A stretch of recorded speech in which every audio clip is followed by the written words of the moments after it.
কিন্তু তাকে দেখে মনে হচ্ছে সে ভালোই আছে। আমি আর না তাকিয়ে চলে আসলাম। আবার টিকিট কেটে বাসে উঠলাম। তখন দেখলাম আম্মু এবং ভাবি কোথায় যেন যাচ্ছে। আর আম্মুকে দেখে আমার চোখে জল এসে গেল। মনে হচ্ছে আম্মুকে গিয়ে জড়িয়ে ধরি, কিন্তু তার কোনো সুযোগ নেই। তাদের কাছে আমি অপরাধী। আমি কিভাবে যাব তাদের কাছে? তখন বাস ছেড়ে দিল। আমি কিছুক্ষণ পরে ঘুমিয়ে গেলাম। তারপর বাসের ড্রাইভারের ডাকে ঘুম ভাঙলো আর বললেন আমরা গন্তব্যে এসে গেছি। সেখান থেকে বাসায় পৌঁছাতে রাত হয়ে গেল, তাই ফ্রেশ হয়ে রাতের খাবার খেয়ে ঘুমিয়ে গেলাম।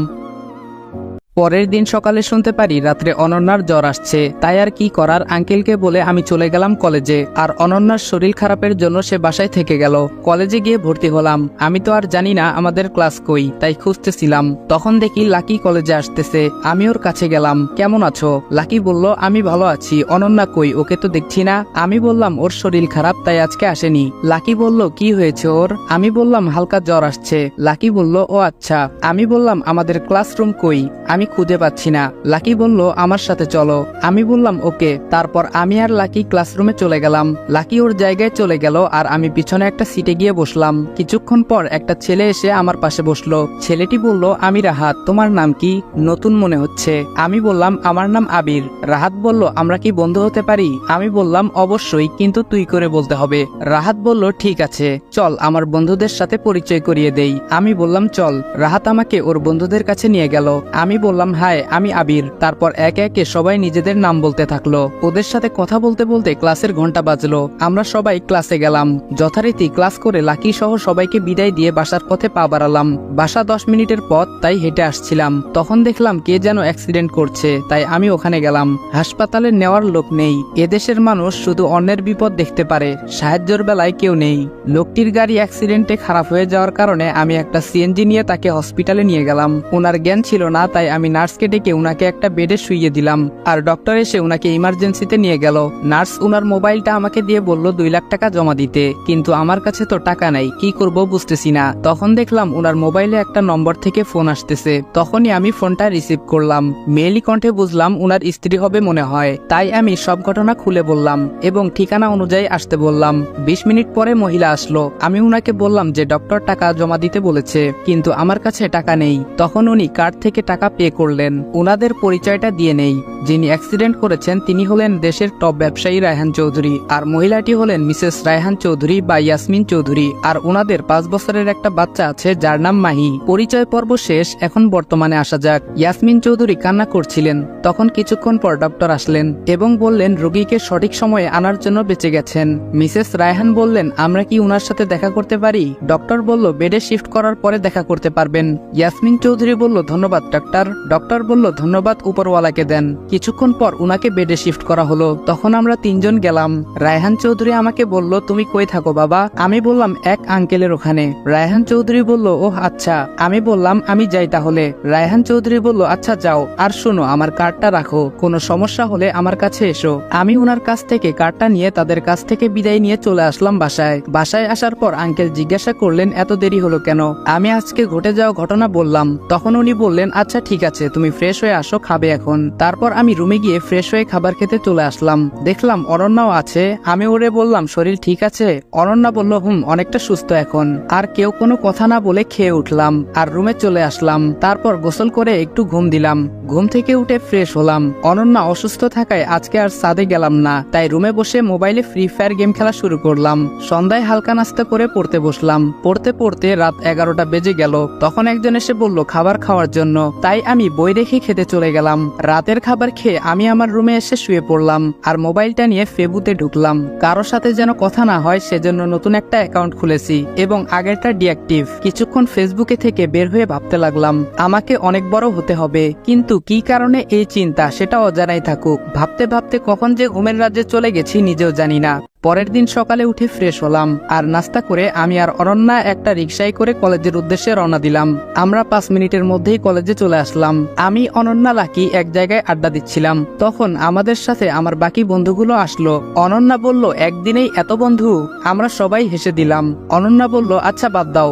আমি বললাম আচ্ছা রাহাত তোর জিএফ নাই? রাহাত বলল নাই। মেহেদি বলল একদম মিথ্যা বলবি না। তাহলে সাইমাকে? রাহাত বলল ওই একদম বলবি না। আসলে সাইমা হলো লাকির খালাতো বোন।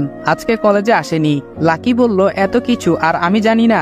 রাহাত বলল আমি ওরে পছন্দ করি কিন্তু ওই আমাকে করে না, ওর বয়ফ্রেন্ড আছে কিনা তাও জানি না। লাকি বলল আচ্ছা চিন্তা করিস না, ওর বিএফ নাই, আমি সব ঠিক করে দিব। রাহাত বলল সত্যি? লাকি বলল তবে একটা শর্ত আছে। রাহাত বলল কি শর্ত? লাকি বলল আমাদের আজকে ট্রিট দিতে হবে। আমরা সকলেই বললাম সহমত। রাহাত বলল আচ্ছা পরে দিব। লাকি বলল না তাহলে হবে না, আর সাইমা কেউ পাবি না। রাহাত বলল এই না মানে এখন নিবি ট্রিট? আমি বললাম ওই চল আজকে ক্লাস করব না, আর এখনই ট্রিট দিবি তুই। রাহাত বলল ওই তোরা বন্ধু নাকি শত্রু? আমি বললাম দুইটাই। তারপর আমরা আজকে আর ক্লাস না করে একটা রেস্টুরেন্টে গেলাম, আর যে যার ইচ্ছা মতো খেলাম, আর বিল আসলো 1570 টাকা। বেচারা রাহাত একেবারে ফকির। রেস্টুরেন্ট থেকে বের হয়ে রাহাত বলতেছে আমারও একদিন আসবে। একটু পরে সবার কাছ থেকে বিদায় নিয়ে আমি আর অনন্যা হেঁটে হেঁটে বাড়ির দিকে যাচ্ছিলাম। তখনই একজন ছেলে অনন্যার মোবাইল নিয়ে দৌড় দেয়, আর আমি দৌড়ে ধরে ফেলি। যখন মারতে যাব তখন ওর চেহারা দেখে মায়া লাগে, আর ওই ছেলেটা বলে ভাই আমাকে ছেড়ে দেন, আমার বাবা নেই, মা অন্যের বাড়িতে কাজ করত, কিন্তু মাও অসুস্থ, আর আমি গতকাল থেকে কিছু খাইনি, কাজ খুঁজতেছি পাইনি, তাই এই কাজ করতে আসছিলাম, প্লিজ ভাই আমাকে ছেড়ে দেন। ছেলেটার বয়স অনুমানিক 16 হবে। আমি বললাম নাম কি তোমার? ছেলেটি বলল আমার নাম নাইম, প্লিজ ভাই মারবেন না। তখন আমি অনন্যাকে একটা রিক্সা করে বাসায় পাঠিয়ে দেই, আর আমি ওই ছেলেটাকে নিয়ে একটা হোটেলে যাই, তাকে কিছু খাবার খাইয়ে ওরে নিয়ে বাহিরে আসলাম। বাহিরে এসে আমার কাছে থাকা 500 টাকা দিয়ে কিছু পত্রিকা কিনে দিলাম এবং বললাম এটা বিক্রি করে তোমার আরো লাভ হবে, ওটা দিয়ে তোমার মায়ের খাবার এবং ওষুধ নিও, আর বাকি টাকা দিয়ে আবার কিছু কিনে বিক্রি করো। ছেলেটি তখন বলল ভাই আপনার মন অনেক ভালো, আল্লাহ আপনার মঙ্গল করুন, আমি মাকে গিয়ে আপনার কথা বলবো। আমি ওর কাছ থেকে বিদায় নিয়ে চলে আসতেছিলাম, কিন্তু ওর কথা শুনে মায়ের কথা মনে পড়ে গেল। অজানা কারণেই চোখ থেকে 2 ফোঁটা জল পড়লো। এভাবেই বাসায় চলে আসলাম। ফ্রেশ হয়ে দুপুরে খাবার খেতে চলে আসলাম। খাবার খেয়ে আমার রুমে আসলাম, আর এসে গেম খেলতে শুরু করলাম। বিকালে অনন্যা আসলো আমাকে ডাকতে। সে বলল ছাদে যাবে, তাই আমি আর অনন্যা ছাদে গেলাম। অনন্যা বলল আচ্ছা ওই ছেলেটার কি করলে? আমি ওর সাথে ঘটে যাওয়া ঘটনা বললাম। সে আমার দিকে তাকিয়ে আছে। অনন্যা মনে মনে বলে আমি যতই তারে দেখি ততই মায়ায় পড়ে যাচ্ছি। অন্য মানুষের উপকার করার জন্য কত কিছু করে, কিন্তু আমার ওকে ভালো লাগে কেন? আমি কি ওকে ভালোবাসি? না না, তা হবে কেন, আমরা তো শুধু বন্ধুর মতো। আমি বললাম চুপ হয়ে আছো কেন? অনন্যা বলল না কিছু না, এমনি। আমি বললাম ওহ তাই বলো। অনন্যা বলল একটা কথা বলবো? আমি বললাম হ্যাঁ, এতে অনুমতি নেওয়ার কি আছে? অনন্যা বলল তোমার কেমন মেয়ে পছন্দ? আমি ওর দিকে অবাক দৃষ্টিতে তাকিয়ে আছি, কিছু বললাম না। অনন্যা বলল বলো না কেন? আমি বললাম হঠাৎ এমন প্রশ্ন কেন? অনন্যা বলল আরে এমনিতেই বলো। আমি বললাম এখন কিছু নাই, আর আমি আর কোনো মায়ায় পড়তে চাই না। অনন্যা বলল আচ্ছা বলা লাগবে না। অনন্যা মনে মনে বলল এভাবে এখন না বললেও হতো। ওই দিনটা এভাবেই কেটে গেল। পরের দিন সকালে আমি আর অনন্যা একসাথে কলেজে গেলাম। কলেজে গিয়ে দেখি সবগুলো হারামি চলে আসছে, তাই আড্ডা দিচ্ছিলাম। তখন দেখলাম কয়েকটা বখাটে ছেলে একটা মেয়েকে উত্ত্যক্ত করছে, তাই আমরা ওদের কাছে গেলাম, এবং ওখানে গিয়ে মেয়েকে দেখে আমি অবাক, কারণ সে হলো লিমা। লিমা বলল কেমন আছোস? আমি বললাম ভালো আছি, তুই কেমন আছোস? লিমা বলল ভালো, তা তুই এই কলেজে? আমি বললাম কিন্তু তুই এখানে কেন? লিমা বলল আরে আমি তো এখানে ভর্তি হয়েছি, যে ছেলেগুলো টিচ করতেছিল আমরা যাওয়ার পরে ওরা চলে যায়। আমি বললাম এখানে না দাঁড়িয়ে চল অন্য কোথাও কথা বলি। ওহ আপনারা তো চিনতে পারছেন না লিমাকে? আচ্ছা চলেন ওর পরিচয় দেই। লিমা হলো আমার স্কুল লাইফের বেস্ট ফ্রেন্ড। এসএসসি পরীক্ষার পরে ওর বাবার অন্য জায়গায় পোস্টিং হয় এবং ওরা সপরিবারে চলে যায়। এরপরে ওর সাথে আর কোনো যোগাযোগ হয়নি, অতীত শেষ, এখন বর্তমানে ফেরা যাক। আপনাদের সাথে পরিচয় দিতে দিতে আমাদের আড্ডার স্থানে চলে আসলাম। আমি বললাম তা তোর সাথে ওদের পরিচয় করিয়ে দেই। লিমা বলল তোর লাগবে না, আমি হয়ে নিচ্ছি। হ্যালো আমি লিমা। সকলে পরিচয় হয়ে নিল। আমি বললাম তা আন্টি আঙ্কেল কেমন আছে? লিমা বলল ভালো আছে। আচ্ছা তুই এখানে আছোস, চল আমাদের বাসায় যাবি আজকে? আমি বললাম না আজকে যাব না, অন্যদিন। আসলে আগে যখন স্কুলে পড়তাম তখন অনেকবার গেছি ওদের বাসায়, যে কারণে আন্টি আঙ্কেল আমাকে ভালোভাবে চিনেন। লিমা বলল আচ্ছা ঠিক আছে। তখন ঘন্টা বাজলো আর আমরা ক্লাসে গেলাম। তবে খেয়াল করলাম মেহেদি লিমার দিকে তাকিয়ে আছে, আর আমি চুপি চুপি ওরে বললাম কি দেখোস? মেহেদি বলল মামা ক্রাশ নামক বাস খাইছি। আমি ওর কথা শুনে হেসে ফেললাম। যথারীতি ক্লাস করে বের হয়ে এলাম। ওহ আপনাদের তো বলাই হয় নাই, রাহাত আর সামিয়ার হয়ে গেছে, আই মিন রিলেশন। তো রাহাত আর সামিয়া পিছনে কথা বলতে বলতে আসতেছে, চলেন ওরা কি বলে শুনে আসি। না থাক, অনের কথা শোনা ঠিক না। এদিকে আমরা যে যার মতো বাসায় চলে আসলাম। এসে ফ্রেশ হয়ে খেতে বসলাম। তখন শুনলাম অনন্যার খালাতো বোন নাকি আসবে আজকে, তাই তাকে আনতে যেতে হবে।